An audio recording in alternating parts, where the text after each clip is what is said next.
आज पढ़ना है scalar form of Coulomb's law. अच्छा, तो क्या होता है scalar form of Coulomb's law? पहली बात तो यही क्लियर करनी पड़ेगी कि कूलॉम्स लॉ चाहिए क्यों यूज़ होता है कूलॉम्स लॉ। भैया पहली बात तो ये आपको सब लोगों को पता है कि like charge repel each other, unlike charge attract each other, ठीक है ना। Like charge repel each other, unlike charge attract each other. और अगर ऐसा है तो कुल मिला के दोनों ही केस में बहुत फोर्स लग रहा है। मतलब ये कि अगर अट्रैक्ट हो रहा है तो भी फोर्स लग रहा है, और जो अगर रिपेल हो रहा है तो भी फोर्स लग रहा है, ठीक है। तो अगर चार्ज पॉजिटिव पॉजिटिव होंगे या नेगेटिव नेगेटिव होंगे तो रिपेल करेंगे, because like charge repel each other. और अगर प्लस माइनस होगा तो एक दूसरे को अट्रैक्ट करेंगे, यानी unlike charge attract each other. दोनों ही सूरतों में फोर्स लगेगा, और इस तरीके के फोर्स को इलेक्ट्रोस्टैटिक फोर्स कहते हैं, और इसी फोर्स को कोलम्बियन फोर्स भी कहते हैं, क्योंकि कूलॉम्स लॉ ने इसकी हाइपोथेसिस रखी थी सामने। ओके, यानी कुल मिला के आप समझ गए होंगे कूलॉम्स लॉ में हम क्या पढ़ते हैं। हम कूलॉम्स लॉ में पढ़ते हैं कि हम लोग कैसे दो चार्ज के बीच लगने वाले फोर्स को, यानी इलेक्ट्रोस्टैटिक फोर्स को, यानी कोलम्बियन फोर्स को कैसे मेज़र कर पाएंगे। यानी कूलॉम्स लॉ कब यूज़ होता है? जब कभी भी दो चार्जेस होंगे तो वो एक दूसरे को कितने फोर्स से अट्रैक्ट या रिपेल कर रहे हैं, इस बात को कैलकुलेट करने के लिए, फोर्स की वैल्यू फाइंड करने के लिए हम लोग कूलॉम्स लॉ का इस्तेमाल कर रहे हैं, ठीक है, करेंगे। उसके बाद दूसरी चीज़ आ जाती है स्केलर फॉर्म। स्केलर फॉर्म का मतलब होता है कि फॉर्मूले में हम लोग सिर्फ और सिर्फ वैल्यूज़ यूज़ करेंगे, यानी सिर्फ मैग्नीट्यूड्स यूज़ करेंगे, डायरेक्शन का यूज़ नहीं करेंगे, क्योंकि फोर्स वेक्टर क्वांटिटी है और वेक्टर क्वांटिटी को वेक्टर नोटेशन के साथ लिखा जा सकता है, यानी उसे एज अ वेक्टर भी शो कर सकते हैं। लेकिन हम लोग जब स्केलर फॉर्म बोलते हैं तो हम ना ही वेक्टर का साइन यूज़ करते हैं और ना ही वैल्यू विद साइन प्लेस करते हैं। हम लोग सिर्फ और सिर्फ सारी वैल्यूज़ के मैग्नीट्यूड्स को प्लेस करते हैं। अभी सब क्लियर हो जाएगा, अभी आप समझिए। तो टॉपिक है हमारा scalar form of Coulomb's law, ठीक है। तो ये क्या लॉ है जरा ध्यान से समझिएगा। इजी लॉ है ये, बिल्कुल यूनिवर्सल लॉ ऑफ ग्रेविटेशन जैसा कि आपने क्लास 11 में पढ़ा है, बिल्कुल वैसा ही है। तो क्या कह रहा है? According to this law the magnitude of electrostatic force acting between two relatively stationary point to be noted. यहाँ पे ये एक कंडीशन बोली गई है कि दो चार्ज एक दूसरे के रिस्पेक्ट में रेस्ट पे होने चाहिए, यानी कूलॉम्स लॉ की ये पहली कंडीशन है, ठीक है। कूलॉम्स लॉ हमेशा एप्लीकेबल नहीं होता है, हमेशा कुछ पर्टिकुलर कंडीशन पे होता है, और पर्टिकुलर कंडीशंस में दो कंडीशंस जो हैं वो होनी ही चाहिए। उसके लिए two relatively stationary point charges होने चाहिए, रिलेटिवली स्टेशनरी या एक पॉइंट हुआ, और दूसरा है पॉइंट चार्जेस, यानी उन चार्जेस का जो साइज़ है वो छोटा होना चाहिए। पॉइंट टू बी नोटेड, मैं यहाँ पे चार्ज की वैल्यू की बात नहीं कर रहा हूँ, मैं उस बॉडी के साइज़ की बात कर रहा हूँ जिसके ऊपर वो चार्ज है। सपोज़ अगर किसी स्फीयर के ऊपर चार्ज है और वो स्फीयर काफ़ी छोटा है साइज़ में अदर थिंग्स के कंपैरिजन में, तो हम उसको पॉइंट चार्ज बोलेंगे, ठीक है। पॉइंट चार्ज का मतलब एक ऐसी चार्ज्ड बॉडी जिसका साइज़ रिलेटिवली काफ़ी छोटा होता है, उसे पॉइंट चार्ज कहते हैं, ठीक है। तो क्लियर हो गया, हमने कई बातें क्लियर करी। हमने स्केलर फॉर्म का मतलब बताया, मतलब हम सिर्फ फॉर्मूले में मैग्नीट्यूड्स का इस्तेमाल करने वाले हैं। कूलॉम्स लॉ का मतलब बताया। कूलॉम्स लॉ एक ऐसा मेथड है जिसमें हम दो चार्ज के बीच लगने वाले इलेक्ट्रोस्टैटिक अट्रैक्शन या रिपल्शन फोर्स को कैलकुलेट करते हैं। तीसरी बात मैंने बताई कि कूलॉम्स लॉ कब एप्लीकेबल होता है। कूलॉम्स लॉ तब एप्लीकेबल होता है जब दो चार्ज एक दूसरे से रिलेटिवली रेस्ट पे होते हैं, स्टेशनरी होते हैं, और दोनों चार्ज कैसे होने चाहिए? पॉइंट चार्ज होने चाहिए। पॉइंट चार्ज का मतलब ऐसी चार्ज बॉडी जिसका साइज़ बहुत छोटा हो। खैर, अब आगे बढ़ते हैं। इस डायरेक्टली प्रोपोर्शनल, यानी इलेक्ट्रोस्टैटिक फोर्स का मैग्नीट्यूड, ये देखिए यहाँ पे शब्द आ गया मैग्नीट्यूड, ठीक है, is directly proportional to the product of the magnitude of the charges and inversely proportional to the square of distance between them. This force always acts along the line joining the two charges. हम सारी बातें explain करते हैं। तो consider the situation, हालात समझिए। तो consider the situation मतलब ये है कि मान लीजिए हमारे पास यहाँ पे दो चार्ज है, पॉइंट चार्ज है, छोटे छोटे चार्ज देखिए मैंने शो किए। इन दोनों के बीच का जो डिस्टेंस है वो r है, ठीक है। अभी फ़िलहाल हम मान लेते हैं दोनों चार्ज के बीच में कोई भी मीडियम नहीं है, अगर है भी तो एयर है, ठीक है। फ्यूचर में भी आपको पता लग जाएगा कि हम इलेक्ट्रोस्टैटिक्स में एयर को भी वैक्यूम के इक्विवेलेंट ही मानते हैं, मतलब हमेशा ऐसा नहीं होता है, सिर्फ यहाँ ऐसा मान रहे हैं क्योंकि मतलब मैं ये कहना चाह रहा हूँ कि इलेक्ट्रोस्टैटिक्स में एयर और वैक्यूम में कोई फ़र्क मत समझिएगा। ओके, उसके बाद मान लेते हैं एक चार्ज है यहाँ पे प्लस Q1 और दूसरा चार्ज यहाँ पे हो गया प्लस Q2। आप चाहें तो एक प्लस एक माइनस ले सकते हैं, अट्रैक्शन होने लगेगा, उसमें कोई दिक्कत नहीं है, ठीक है। तो या दोनों माइनस भी ले सकते हैं। तो ऑब्वियसली ये इसको रिपेल करेगा, तो जिस फोर्स से रिपेल करेगा उसको मैं F0 से डिनोट कर रहा हूँ। नॉट का मतलब यहाँ पे हम वैक्यूम के लिए ले रहे हैं, ठीक है ना। उतने ही फोर्स से यहाँ पे ध्यान दीजिएगा, उतने ही फोर्स से, क्योंकि न्यूटन का थर्ड लॉ अप्लीकेबल होता है, to every action there is equal and opposite reaction. मतलब दोनों चार्ज बराबर बराबर साइन के हैं या नहीं, कोई फ़र्क नहीं पड़ता। चार्ज की वैल्यू बराबर है या नहीं, उससे भी कोई फ़र्क नहीं पड़ता। दोनों चार्ज एक दूसरे के बराबर फोर्स लगाते हैं, बस फ़र्क इतना होता है कि इस पर अगर फोर्स लग रहा है तो इधर लग रहा है, इस पर जब फोर्स लगेगा तो इधर लगेगा, बस इतना सा डिफरेंस है।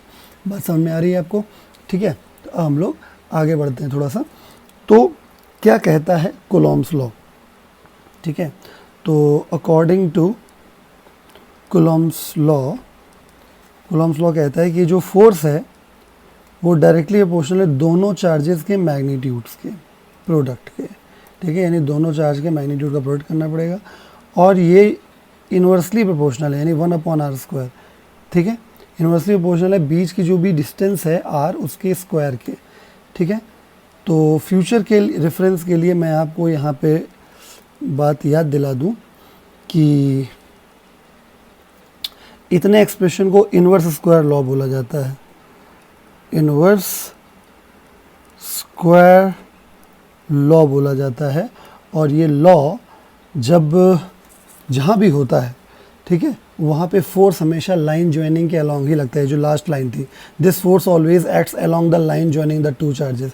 मतलब अगर मैं इन दोनों चार्जेस को जोड़ दूं एक लाइन बना के, तो फोर्स की डायरेक्शन इधर या इधर नहीं भाग जाएगी, ठीक है। वो फोर्स अगर किसी पे भी शो करोगे, चाहे इस पे शो करो चाहे इस पे, उसका जो डायरेक्शन होगा वो अलोंग दिस लाइन ही होगा, ठीक है। तो ये हो गया। अब हम इन दोनों को कंबाइन कर देते हैं। तो फ्रॉम फर्स्ट एंड सेकेंड, अब मैं आगे बढ़ गया हूँ, ठीक है। तो दोनों कंबाइन कर देंगे, तो कंबाइन करने से F0 प्रोपोर्शनल एक साथ वो मॉड ऑफ Q1 Q2 के प्रोडक्ट के डायरेक्टली प्रोपोर्शनल है, और साथ में वो इन्वर्सली प्रोपोर्शनल है इसके स्क्वायर के। बेटे जब साइन ऑफ प्रोपोर्शनलिटी हटेगा, ठीक है, तो इक्वल लगा के एक कांस्टेंट आएगा,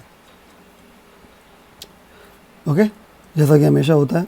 तो F0 इज इक्वल टू, यहाँ पे एक कांस्टेंट आएगा 1/4 epsilon not mod of Q1 mod of Q2। मतलब बाकी का जो है वो ऐसे का वैसे ही बना रहेगा, कोई दिक्कत वाली बात नहीं है, और ये हो गया, ठीक है। तो F0 is equal to 1/4 epsilon naught Q1 Q2 r²। तो ये आपका आ गया scalar form of Coulomb's law. ये है scalar form of Coulomb's law. अब इसमें मैं आपको कुछ खास बातें बताना चाहता हूँ जिसको आपको बहुत ध्यान रखने की ज़रूरत है। पहली चीज़ तो ये कि हमेशा याद रखिएगा, कभी भी दो चार्ज के बीच आपको फोर्स निकालना है, हमेशा इस फॉर्मूले को लगाएंगे, नंबर 1। नंबर 2, इस बात को हमेशा याद रखिएगा, जब भी आप इस फॉर्मूले को यूज़ करेंगे तो आप मॉड देख रहे हैं ना। मॉड का मतलब चार्ज की वैल्यू चाहे प्लस में हो चाहे माइनस में हो, आपको इग्नोर करके प्लस ही लेना है, ठीक है। यानी मैं ये कहना चाहता हूँ कि चार्ज की वैल्यू आप जब भी रखें इस फॉर्मूले में तो विदाउट साइन रखें, प्लीज़ इस बात को बहुत ध्यान रखें, बच्चे अक्सर गलती करते हैं। इस फॉर्मूले में Q की वैल्यू विदाउट साइन रखी जाएगी। इसका रीज़न आपको आगे के लेक्चर्स में क्लियर होगा, फिलहाल तो आपको मॉड लगे होने से ही सेटिस्फैक्शन होगा, लेकिन मैं इसके अंदर की बात भी आपको बताऊँगा इन नेक्स्ट लेक्चर्स, ठीक है। तो ये हो गया। एक और ख़ास बात है माय डियर, फोर्स एक वेक्टर क्वांटिटी है, और वेक्टर क्वांटिटी में डायरेक्शन होती है, और अगर आप इस फॉर्मूले से वैल्यू निकालेंगे तो सिर्फ मैग्नीट्यूड आएगा, डायरेक्शन नहीं आएगी। तो आपको डायरेक्शन लिखनी पड़ेगी, यानी नीड टू राइट डायरेक्शन, ठीक है। आपको अलग से डायरेक्शन लिखना है। तो ये दो बातें बहुत ध्यान रखिएगा, ठीक है। मतलब चार्ज की वैल्यू का साइन नहीं रखना है, और जब भी आप इस वैल्यू से, अगर आपसे कह ही देते हैं क्वेश्चन में केवल मैग्नीट्यूड फोर्स का फाइंड करिए, तो फिर मैग्नीट्यूड निकाल के छोड़ दीजिए, अदरवाइज आपको डायरेक्शन के साथ ही निकालना है। समझ गए। अब आगे की बात कर लेते हैं हम लोग फटाक से, ठीक है। तो ये क्लियर हो गया। अब हम लोग आगे बढ़ते हैं। तो यहाँ पे ये जो कांस्टेंट आया है, आप इसको देख के सरप्राइज हो रहे होंगे, बड़ा सा कांस्टेंट है 1/4/ε0, बड़ा कांस्टेंट है, ठीक है। तो इसका एक नाम है, मैं आपको बताता हूँ क्या है ये, ठीक है। तो यहाँ पे 1/4πε0 को कहते हैं इलेक्ट्रोस्टैटिक फोर्स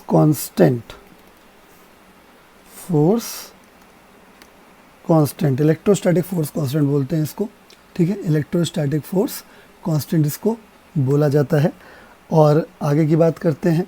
दूसरी बात, अगला पॉइंट क्या है, तो इसकी वैल्यू क्या होती है, हर कांस्टेंट की एक वैल्यू होती है। तो 1/4πε0 की जो वैल्यू होती है वो एसआई सिस्टम में 9 × 10⁹, ठीक है। यूनिट आप निकाल लेते होंगे, न्यूटन मीटर स्क्वायर पर कूलॉम स्क्वायर, तो यूनिट आप निकाल लीजिएगा।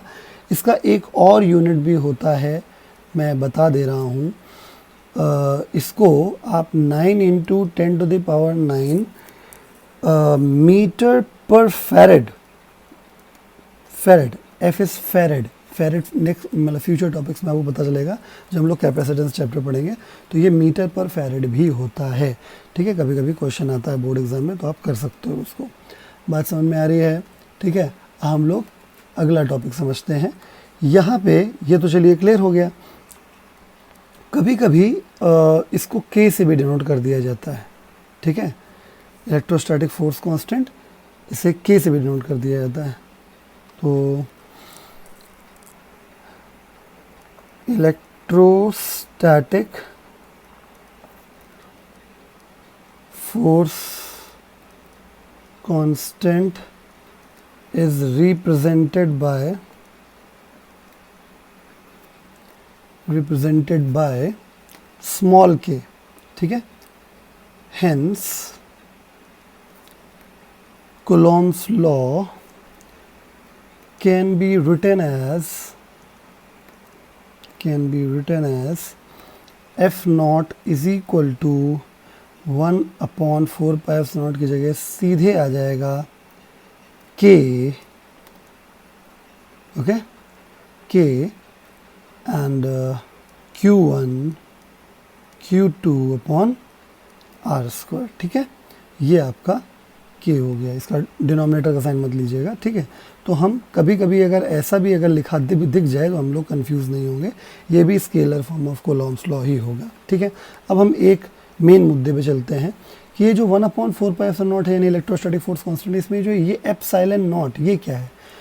तो अभी इसको सिर्फ आप इतने समझिए कि ये जो बीच में मीडियम अभी फ़िलहाल नहीं है और फ्यूचर में अगर मीडियम आएगा तो वो फोर्स को किस प्रकार से इफेक्ट करेगा, उसके लिए एक इम्पॉर्टेंट रोल प्ले करता है। फ़िलहाल मैं इसका नाम बता देता हूँ। आप नॉट लगा है तो आप देख ही रहे होंगे कि ये नॉट का मतलब एयर या वैक्यूम का केस रिप्रेजेंट कर रहा है, ठीक है। तो इसका नाम मैं लिख देता हूँ। ε0 का मतलब होता है परमिटिविटी, ठीक है। और नॉट का मतलब ऑफ फ्री स्पेस का मतलब आप समझ रहे हैं, फ्री स्पेस मतलब वैक्यूम भी हुआ, और इलेक्ट्रोस्टैटिक्स में वैक्यूम को एयर के इक्विवेलेंट भी ले सकते हैं। इस वजह से आपको कोई प्रॉब्लम नहीं आनी चाहिए, ठीक है, समझ गए। तो ये परमिटिविटी ऑफ फ्री स्पेस से बोला जाता है। और फिलहाल क्योंकि यहाँ पे फ्री स्पेस है इस वजह से ε0 लिखा हुआ है यहाँ फॉर्मूले में, इस जगह पे देखिए। और अगर इन फ्यूचर अगर कोई मीडियम आता है तो यहाँ पे चेंजेस आएंगे, और कैसे चेंजेस आएंगे वो आपको तब के तब बताए जाएंगे, अभी टेंशन लेने की ज़रूरत नहीं है, ठीक है। यानी जब भी वैक्यूम का केस या एयर का केस आएगा तो आप फॉर्मूला यही लगाएंगे। इन शॉर्ट बात ये समझ लीजिए। खैर इसकी वैल्यू भी पता होनी चाहिए हम लोगों को, तो मैं वैल्यू बता देता हूँ। ये ε0 की जो वैल्यू होती है वो 8.86 होती है इंटू 10⁻⁻12। आप चाहें तो यहाँ से कैलकुलेट करके भी निकाल सकते हैं, 4 और पाई की वैल्यू रख दीजिएगा, ε0 आ जाएगा, 10⁻⁻12 आएगा। और यूनिट जस्ट रिवर्स आता है इसका, यानी कूलॉम स्क्वायर पर मीटर स्क्वायर पर न्यूटन, और इसी हिसाब से आप मीटर पर फेरेड के हिसाब से भी कर सकते हैं, यानी 8.86 इंटू 10⁻⁻12 फेरेड पर मीटर, ठीक है। तो ये हो गया एप्सिलॉन नॉट, ठीक है। अब आगे देख लेते हैं इसके इलस्ट्रेटिव क्वेश्चंस, ठीक है। Can you see? ओके, तो यहाँ पे हमारे पास फ़िलहाल इस समय एक क्वेश्चन है, आपकी स्क्रीन पे दिख रहा होगा, ठीक है। What is the force between two small charge spheres having charges 2 × 10⁻⁷ coulomb and 3 × 10⁻⁷ coulomb placed 30 centimetre apart in air, और ये आंसर दिया हुआ है, ठीक है। मैं सबसे पहले क्लियर करना चाहता हूँ कि हमें फोर्स निकालना है दो चार्ज स्फीयर्स के बीच में, यानी 100% दो चार्ज के बीच फोर्स निकालना है। और यहाँ पे स्मॉल शब्द मेंशन किया गया है, यानी पॉइंट चार्ज हैं, छोटे छोटे चार्ज हैं, यानी कूलॉम्स लॉ एप्लीकेबल हो जाएगा, ठीक है। तो यानी अपने आप ऑटोमेटिकली क्लियर है यहाँ पे कि हमको दो चार्ज दिए गए हैं। मैं मेंशन कर देता हूँ, ये A है और ये B है। यहाँ पे जो चार्ज है 1 वाला वो है 2 × 10⁻⁷ कूलम, और जो दूसरा चार्ज है वो है 3 × 10⁻⁷ कूलम। ये भी प्लस का है और ये भी प्लस का है, और इनके बीच का जो डिस्टेंस है जिसे हम R से डिनोट करते हैं, उसकी वैल्यू जो है वो 30 सेंटीमीटर क्वेश्चन में गिवन है, जिसको हम लोग 0.3 मीटर ले सकते हैं। और फिलहाल इन दोनों के बीच कोई भी मीडियम नहीं है, यानी केवल एयर है, क्वेश्चन में ये गिवन है, ठीक है। यानी मीडियम वाला केस लगेगा, क्योंकि दोनों चार्ज पॉजिटिव हैं, इस वजह से दोनों ही एक दूसरे को रिपेल करेंगे F0 फोर्स से। अब ये F0 फोर्स कैसे आएगा वही निकालना है। इस क्वेश्चन में हमें F0 ही फाइंड करना है, ठीक है। तो आपके दिमाग में तुरंत आना चाहिए बाई कूलॉम्स लॉ, आप पूरा लिखेंगे। कूलॉम्स लॉ कहता है कि F0 = होता है 1/4 पाई एप्सिलॉन नॉट, पहली बॉडी का चार्ज, दूसरी बॉडी की चार्ज और बीच की डिस्टेंस का स्क्वायर। फ्यूचर में मैं मॉड नहीं लगाऊंगा ये, क्योंकि आपको याद ही रखना है कि Q1 Q2 की वैल्यू विदाउट साइन रखनी है, ठीक है ना। तो F0 की वैल्यू जैसे ही आप रखेंगे तो यहाँ पे रखना पड़ेगा 920.9, ठीक है। ये हो जाएगा 3 × 10⁻⁷ Q2 का वैल्यू, और 2 × 10⁻⁷ Q1 का वैल्यू, और R की वैल्यू जो है 0.3 का होल स्क्वायर हो जाएगा। जब आप इसको सॉल्व करेंगे तो F0 का वैल्यू जो आ जाएगा वो है 6 × 10⁻³ न्यूटन। और क्योंकि यहाँ पे देखिए मैंने क्या कहा था, अभी आपका सिर्फ मैग्नीट्यूड आया, डायरेक्शन लिखना आपको अलग से पड़ेगा, क्योंकि क्वेश्चन में फोर्स पूछा गया, ना कि मैग्नीट्यूड ऑफ फोर्स, ठीक है। तो ऐसी सिचुएशन में आपको डायरेक्शन लिखना मैंडेटरी हो जाता है, ठीक है। तो अब दिक्कत ये है कि अगर A पे या B पे डायरेक्शन बोलते तो हम लिख देते भाई, ये A पे बोलते तो बोल देते टुवर्ड्स नेगेटिव x, या B पे बोलते तो बोल देते टुवर्ड्स पॉजिटिव x, ठीक है। लेकिन ऐसा कुछ बोला नहीं है, तो हम जनरल शब्द लिख देंगे कि ऑप्टिमम शब्द लिख देते हैं, कैसा? रिपल्सिव। तो अंडरस्टूड हो गया कि अगर इसके लिए रिपल्सिव तो ये इसको इधर रिपेल करेगा, और है ना, इसके लिए अगर रिपल्सिव तो ये इसको इस तरफ रिपेल करेगा, और अगर इसके लिए रिपल्सिव तो ये इसको इस तरफ रिपेल करेगा, है ना। तो अंडरस्टूड हो गया डायरेक्शन। अब हम लोग करेंगे ये वाला question. The electrostatic force on a small sphere of charge 0.4 microcoulomb due to another small sphere of charge -0.8 microcoulomb in air is 0.2 newton. यानी कुल मिला के दो चार्ज दिए हैं और दोनों के बीच जो फोर्स लग रहा है एयर में, ठीक है, वो फोर्स दिया हुआ है। तो पूछा गया पहला पार्ट, थोड़ा सा ध्यान से देखिए, what is the distance between two spheres, दोनों के बीच की डिस्टेंस क्या है। और दूसरा पूछा गया है what is the force on the second sphere due to the first sphere. दोनों पार्ट के आंसर दिए हुए हैं, ठीक है। तो हम लोग इधर ये क्वेश्चन शुरू कर देते हैं। ओके जी, तो देखिए यहाँ पे सबसे पहली बात तो ये है कि अगर हम लोग फर्स्ट पार्ट पे ध्यान दें, ठीक है, तो हमसे बोला गया है कि यहाँ पे दो स्फीयर हैं, एक A मान लेते हैं, एक B मान लेते हैं, एक का चार्ज Q1 मान लेते हैं, एक का चार्ज Q2 मान लेते हैं। जो Q1 चार्ज है वो प्लस का 0.4 माइक्रोकूलम है। मैं माइक्रो मतलब बता देता हूँ, 0.4 × 10⁻⁶, आपको 10 से पता ही होगा, और इसका -0.8 × 10⁻⁻⁶ कूलम हो जाएगा। अंडरस्टूड है, ठीक है, -6 कूलम हो जाएगा, चाहे माइक्रो दिया ना इस वजह से, ठीक है। इन दोनों के बीच का जो डिस्टेंस है वही तो फाइंड आउट करना है पहले पार्ट में, ठीक है। तो क्वेश्चन मार्क लगा देते हैं। इनके बीच जो मीडियम है वो फिलहाल एयर है, ठीक है, और क्योंकि दोनों का चार्ज अपोजिट है तो दोनों एक दूसरे को अट्रैक्ट करेंगे, तो F0 हो जाएगा फोर्स, जो कि बराबर काम करेगा, ठीक है। और ये हमको फाइंड आउट करना है। तो हमसे ये बोला गया है कि what is the distance between the two spheres. Force यहाँ पे हमको गिवन ही है, ठीक है। तो एफ नॉट का वैल्यू यानी जो फोर्स है उसकी वैल्यू हमको 0.2 न्यूटन ऑलरेडी इस क्वेश्चन में दे रखी गई। तो फोर्स पता है, चार्ज पता है, कूलॉम्स लॉ लग जाएगा। तो बाई कूलॉम्स लॉ के लिए क्या लगा देंगे, F naught is equal to 1/4 pi epsilon naught Q1 Q2। अब देखिए मॉड नहीं लगाया मैंने, Q1 Q2 अपन आर स्क्वायर। एफ नॉट की वैल्यू कितनी है 0.2, 1/4 पर नॉट की कितनी होती है 9×10⁻⁹, ठीक है। Q1 की वैल्यू कितनी है 0.4 इंटू 10⁻⁻6, ठीक है। और Q2 की वैल्यू कितनी है 0.8 इंटू 10⁻⁻6। आप ध्यान दे रहे होंगे मैंने इसका माइनस इंक्लूड नहीं किया है क्योंकि हमें विदाउट साइन रखना है। बीच का डिस्टेंस हमको कैलकुलेट करना है आर स्क्वायर, तो जब उसको कैलकुलेट करेंगे तो आर का वैल्यू जो आ जाएगा वो 12 इंटू 10⁻⁻2 मीटर आ जाएगा, जिसको हम 12 सेंटीमीटर लिखेंगे और ये हमारा आंसर हो जाएगा। अब सवाल उठता है सेकेंड पार्ट का। तो सेकेंड पार्ट में पूछा गया है कि बताइए what is the force on the second sphere due to the first, ठीक है। तो भैया मेरे by Newton's third law, Newton's third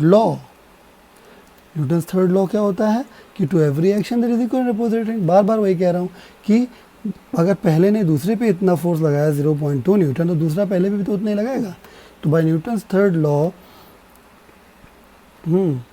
force will be 0.2 newton but in opposite direction. Done.